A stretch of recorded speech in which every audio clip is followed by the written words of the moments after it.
एका जंगलात एक लहान चिमणी राहायची. ती खूपच गोड आणि हसतमुख होती.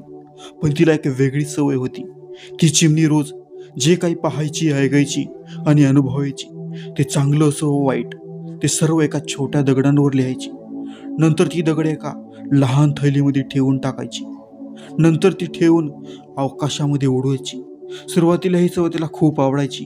ती विचारायची, चांगल्या गोष्टी लक्षात ठेवायला हव्यात, त्या खरंच महत्त्वाच्या आहेत. वाईट आठवणींना ती हृदयात न ठेवता फक्त दगडावर लिहायची. पण काळ जसजसा पुढे गेला, तिची थैली दगडांनी भरली गेली. वजन जास्त झाल्यामुळे ओढणे कठीण झाले.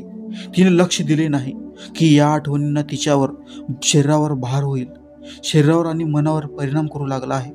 हळूहळू ती थकली, तिचे पंख दुखू लागले आणि काही दिवसांनी ती चिमणी आपल्या थैलीतील दगडांच्या ओझ्याखाली दबून मरून पावली.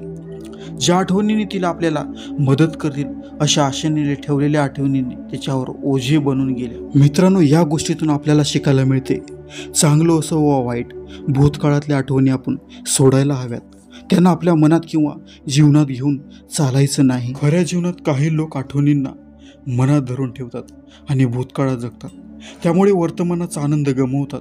आठवणींचा भार आपल्याला आतून खाऊन टाकतो.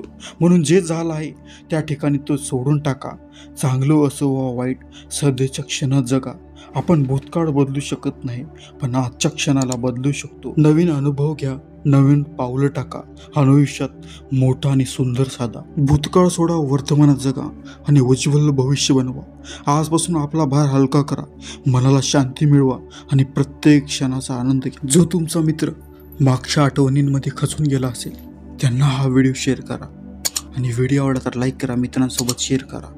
आणि अशीच प्रेरणादायी व्हिडिओ पाहण्यासाठी उत्कर्ष मराठीला सबस्क्राईब करायला विसरू नका.